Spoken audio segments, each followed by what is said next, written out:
how to make money in fashion is maybe the number one question you will have when you are either in a program in a fashion design school or when you just graduated from one.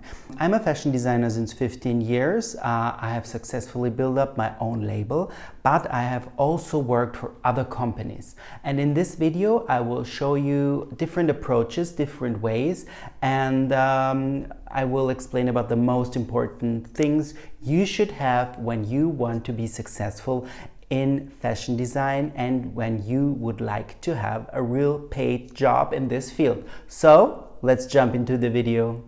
So basically what you can do is you have mainly two options that are very clear. First of all, you can have, of course, a job for a company, let's say a fashion designer job or a job assistant at the beginning, junior designer, whatsoever, for another company. And then you can also make yourself self-employed job, or you're creating your own job as a self-employed person.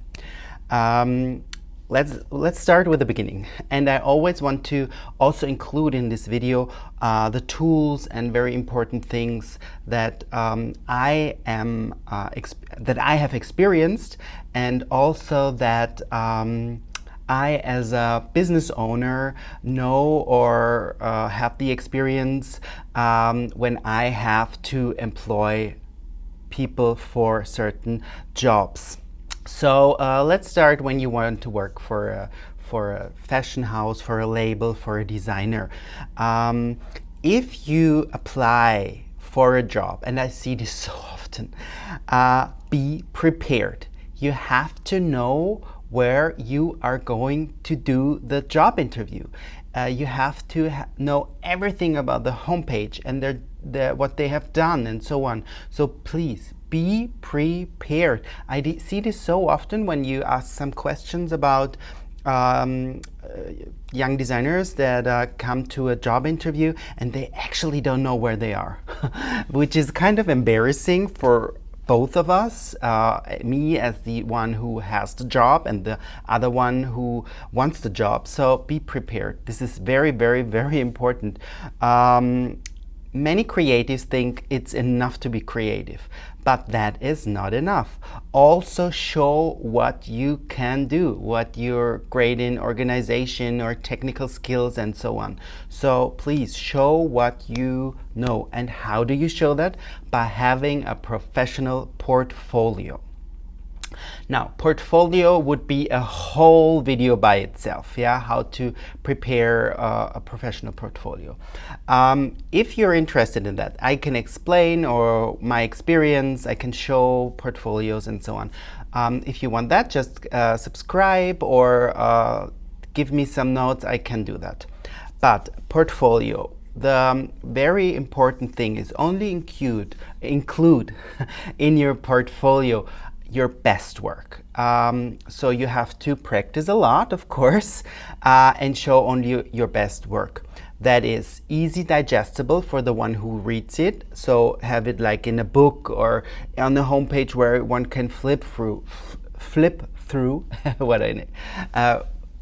Complicated word, flip through. And don't be too text heavy. In the design space, it's more visual. So one can see it on the first thing, very easy, what you want to do. Little texts are okay, but not go too text heavy. And then what is also very important, show your journey or your design journey. So from an inspiration to the designs, the development, the volumes and so on, to the finished product and what your journey was. This is also very interesting for somebody to see how you are working. Of course, show all your technical skills. Are you super in Adobe Illustrator for technical flat drawings, for example? Do you have any knowledge in 3D? May it be Clo 3D or Blender or softwares that deal with 3D. I will talk later a little bit more about that. Make your portfolio also suitable for the company. So let's say you want to apply for a job in a sportswear brand. It doesn't make so much sense to have like a super couture with a lot of embroidery portfolio. That doesn't make sense for the company. And always think from the other side. So not from your side, I want the job, I want to have that experience. Think what you can bring for the company, for the label. So always put yourself in the shoes of somebody who wants to employ you. It's a big risk for somebody who takes a new employer. It's a big investment. It's nerve-wracking, and the company of course wants to have something out of that. And you always should think, okay, I'm a super professional in the flat drawing. I would be perfect to assist you with the flat drawings, with production, and so on and so on. This is super important. And my next tip would also be always keep on learning. Also, if you're on a job hunt, make some small projects on the side where you have like you choose a theme, you design some outfits, you illustrate them, maybe also not only by hand but also maybe on the computer somehow. Digital illustration, flat drawings, and then maybe you sew a garment. So you always keep on learning. Always maybe also you can take some small classes to specialize in certain parts, which would be my next tip: specialization. I think it's very important nowadays in the fashion field to have like specialization and following trends. And specialization, you can specialize on so many fields like children's wear, men's wear, women's wear, of course, lingerie. So be specific and develop yourself a kind of an expert status. So that would be my next tip. The next tip is set your expectations high, but be also realistic.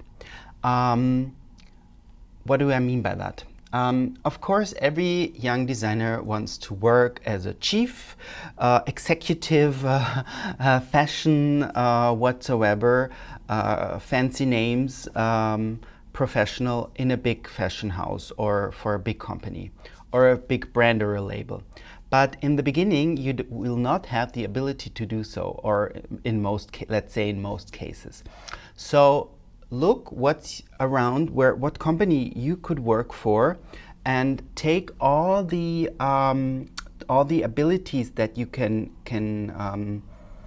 learn and experience. Also, maybe in selling and marketing, which is not like maybe what you want to do. You want to design or be in the design department, but you should also know how to sell a garment, especially if you want to make your own label. So this is very, very important. So set your expectations high, but be realistic in terms of what is around me, or be realistic for example, and that's some thing everybody wants to do, or a lot of people want to do. They want to work in New York or Paris or Milan. But what does that mean? I mean, of course, it's fancy to work for a chic brand as an assistant in a big city.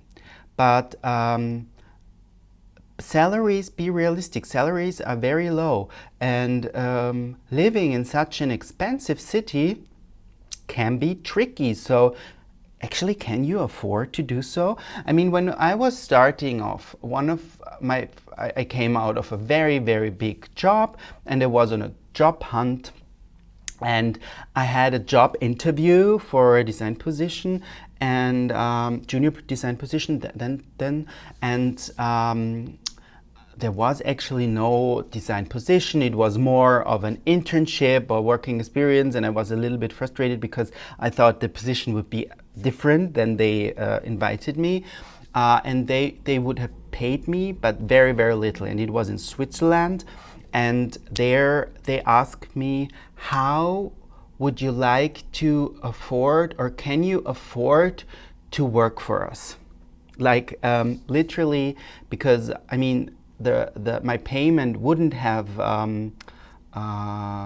even, I couldn't have managed to like rent a very, very tiny apartment. So I did that job very, very like 20 years ago, nearly, not 17 years ago maybe.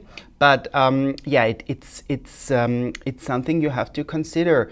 Working for a cool brand in a very chic city can be expensive. Can you afford that?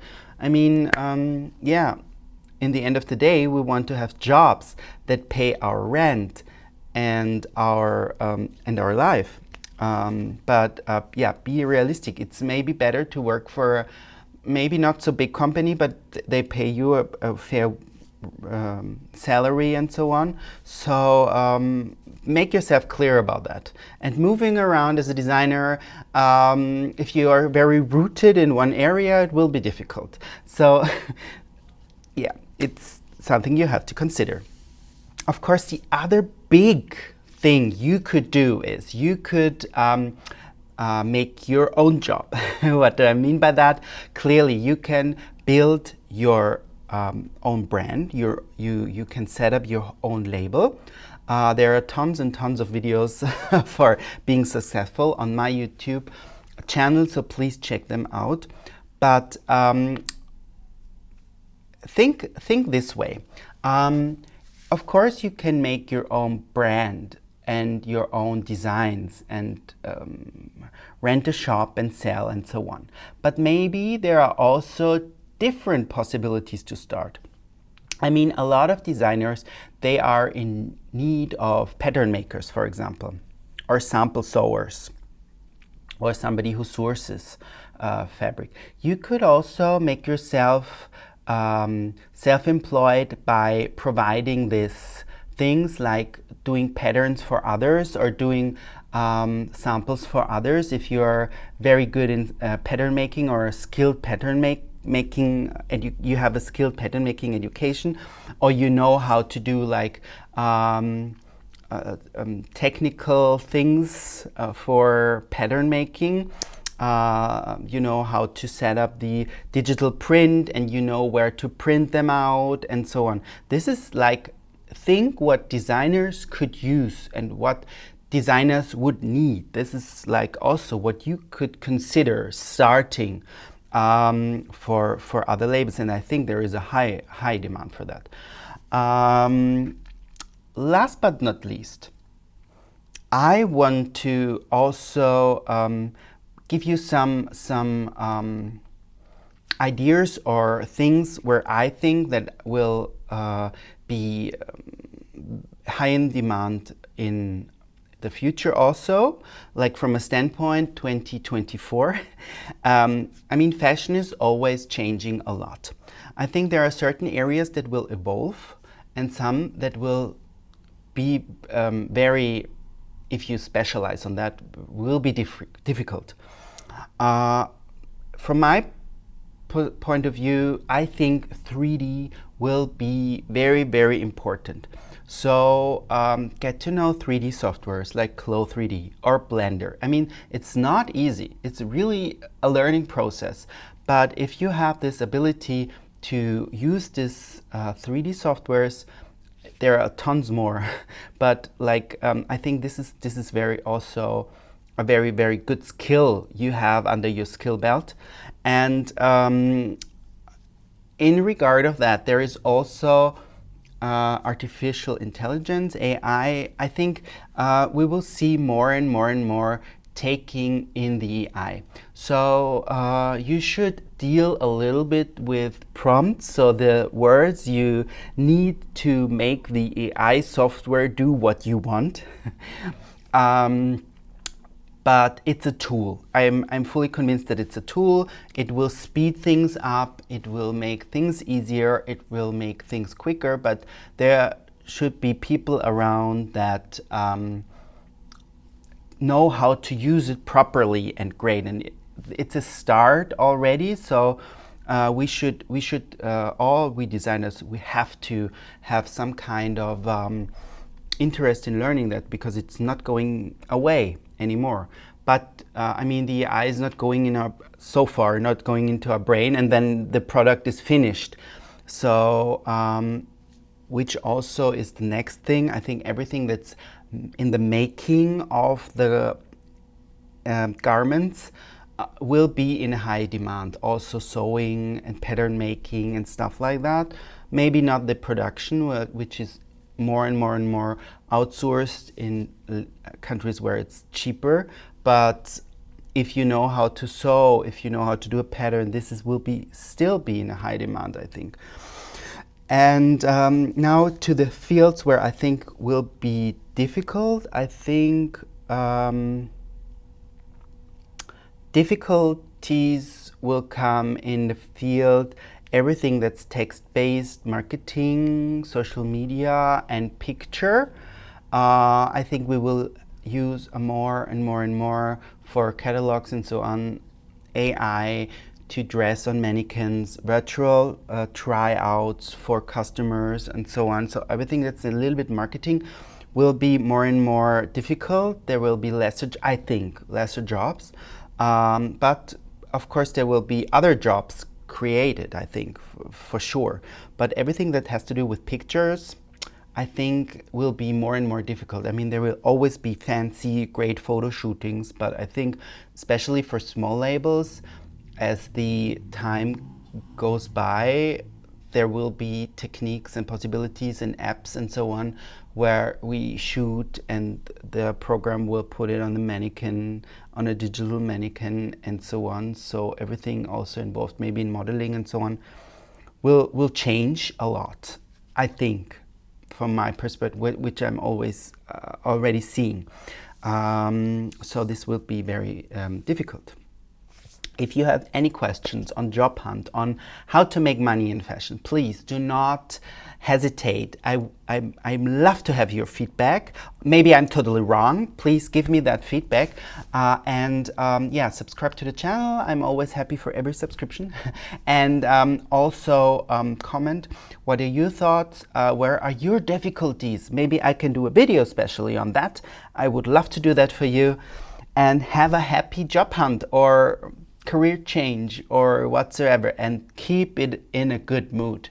It's difficult, it's hard to find a job in fashion, but it's possible. And I'm here since 15 years and I'm living example that it works. I built up my own brand. I worked for a lot of companies. So please be in a good mood.